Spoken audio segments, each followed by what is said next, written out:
이번 시간에는 기술이 왜 중요하며 기업에서의 R&D 역할은 무엇인지에 대해 알아보겠습니다. 기업의 경쟁력 확보 차원에서 기술의 중요성은 점점 높아지고 있습니다.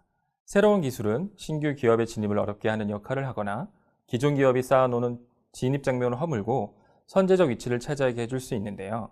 올 4월 삼성전자는 10나노급 8기가비트 D램을 양산하고 있다고 밝혔는데요. 최첨단 기술 개발에 사활을 걸며 극심한 경쟁 구도를 형성하고 있는 반도체 업계에서 삼성전자가 또 한 번 새로운 역사를 쓴 것이라고 이야기되고 있습니다. 이전 모델인 20나노 D램과 비교했을 때 생산성과 속도가 각각 30% 이상 향상됐고 소비 전력 절감 효과도 약 20%에 이른다고 합니다. 이 제품을 통해 프리미엄 D램 시장을 선도하고 경쟁 업체와 격차를 더 벌릴 수 있는 기반을 마련한 것입니다. 신문지상에 근래 많이 회자되고 있는 전기차 업체인 테슬라는 보급형 전기차 모델 3로 자동차 업계에 신드롬을 일으키고 있습니다. 모델 3의 일주일 사전 예약량은 테슬라의 지난 7년간 누적 판매량 11만 대보다 3배 이상 많다고 합니다. 단일 차종이 단시간 내에 완성차 업체 월별 판매량을 앞지른 유례가 없는 일이라고 하니 정말 세계에서 많은 분들이 사전 예약을 한 것 같습니다. 기존 전기차에 비해 저렴하지만 현재 출시된 차들에 비해 성능이 뛰어나다는 점이 특징인데요. 고용량의 배터리 관련 기술을 바탕으로 전기 자동차의 보급화를 선도하는 모습에 벌써부터 내연기관 자동차의 종말을 테슬라가 앞당기는 것은 아닌지 걱정하는 모습들도 보이고 있습니다. 하지만 전기차라는 새로운 분야를 개척하고 이끌어 나가는 것은 확실한 것 같습니다. 이처럼 새로운 시장을 개척할 수 있었던 것은 남들보다 뛰어난 배터리 기술을 확보하고 있기 때문입니다. 이런 차이를 만들어주는 기술을 확보하기 위해서는 당연히 R&D가 필요합니다. 기업에서의 R&D는 기업의 생존과 경쟁력을 확보하는 데 필요한 동력을 만드는 역할을 한다고 볼 수 있습니다. 한양대 석좌 교수이신 윤석철 교수님은 VPC 생존 부등식을 충족시키는 기업은 영원히 생존할 수 있다고 이야기하고 계시는데요. 소비자가 상품이나 서비스에 대해 느끼는 가치는 반드시 소비자가 지불한 가격보다 커야 하며 가격은 비용보다 높아야 기업이 살아남을 수 있다는 원리입니다. 너무도 단순하고 또 당연해 보이지만 100년 이상 오래된 기업을 찾기 어려운 것을 보면 지속적으로 이러한 원리를 충족시키는 것이 쉽지 않은 것 같습니다. 이 부등식을 충족시키는 방법 중에 하나는 R&D를 통한 가치 향상과 비용 절감 등을 들 수 있을 것 같습니다. 물론 R&D만으로 저 부등식을 만족시킬 수는 없을 것입니다. 하지만 새로운 제품을 통해 기존의 고객들이 느끼지 못하던 또는 알지 못하던 가치를 제공할 수 있으며 공정 및 시스템 개선을 통해 효율성을 향상시킬 수 있습니다. 즉, 기업에서 R&D는 생존과 경쟁력 확보에 필요한 제품 혁신과 공정 혁신을 주도하는 중요한 요소이며 필수 불가결한 기능이라고 볼 수 있습니다. 그럼 제품과 공정 혁신을 통해 새로운 제품이 개발되는 사례를 살펴보고자 합니다. R&D를 통해 기존 제품 및 서비스 또는 기존 기술의 다른 기술을 융합시켜 제품의 차별성을 확보할 수 있습니다. 2015년 시장 조사 전문 업체에 따르면 애플이 전 세계 스마트 시장에서 발생하는 이익 중 92%를 차지하고 있다고 발표하였습니다. 스마트폰 점유율은 20% 미만이지만 수익률은 압도적인 1위를 수성하고 있는데요. 그 이익을 발생하게 해주는 아이폰은 새로운 버전이 출시될 때마다 세계의 이목을 끌고 있습니다. 아이폰이 처음 출시되었을 때 기존 핸드폰과 큰 차이는 터치스크린 기술이었습니다. 터치스크린 기술은 이미 다른 곳에서 활용되고 있었던 새로운 기술이 아니었습니다. 다만 휴대폰에서 버튼을 없애고 스크린만으로 사용한다는 개념은 매우 혁신적인 발상이었습니다.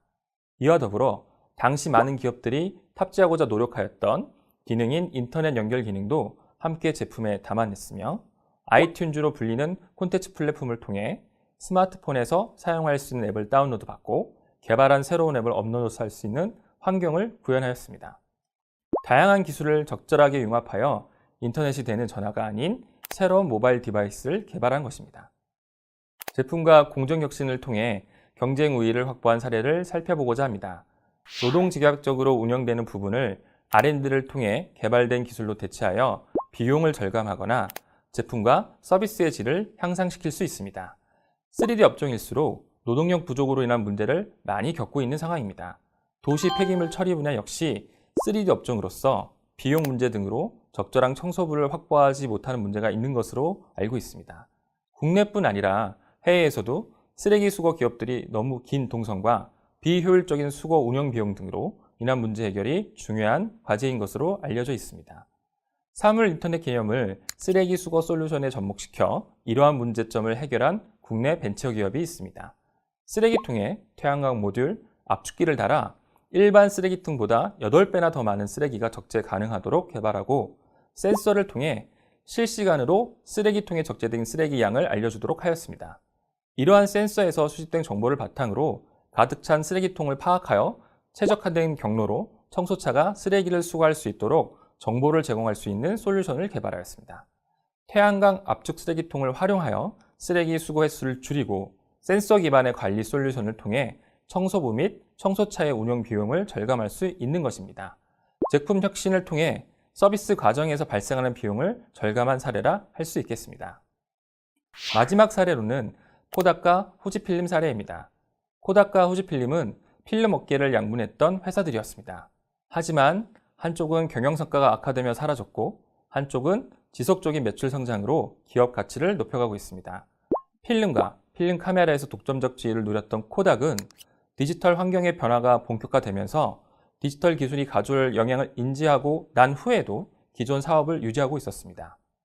반면 후지필름의 경우 필름 사업에서 화학, 디스플레이 소재 등으로 사업을 확대하였습니다. 특히 사업을 다각화할 때 철저하게 자신들의 기존 역량을 바탕으로 확대했는데요. 사진 변색을 막는 황산화 기술을 화장품 산업에 응용하였고 기존 카메라 필름 분야의 역량을 바탕으로 LCD 패널에 사용되는 필름 개발에 응용하였다고 합니다. 제품과 공정 혁신을 통해 새로운 영역을 개척한 아주 좋은 사례로 볼 수 있습니다. 앞서 주요 선진 기업들의 제품 및 공정 혁신 사례를 살펴보았습니다. 그 기업들이 R&D를 남들보다 잘해서 성공했을까요? 아님 운이 좋아서 성공한 것일까요? 2015년 이후 발표에 따르면 삼성전자의 R&D 투자 비용은 122억 유로라고 합니다. 글로벌 기업들 중에 2위를 차지한 것인데요.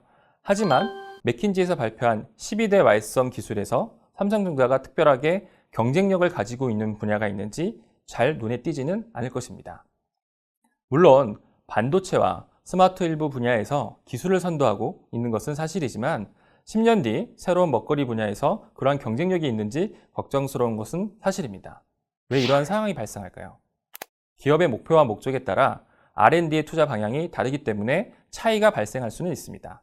제조업 기업과 서비스 중심의 기업이 성향과 목표가 다를 수밖에 없는 것과 같은 이치지요. 하지만 기업의 역할과 별개로 R&D의 전략과 기획의 차이에 따라서 큰 차이가 발생할 수 있습니다. 무엇을, 왜, 어떻게 해야 할지에 대한 고민의 정도에 따라 결과가 크게 달라질 수 있는 것입니다. 그럼 앞으로 왜 전략과 기획이 중요한지 다음 강의에서 살펴보도록 하겠습니다.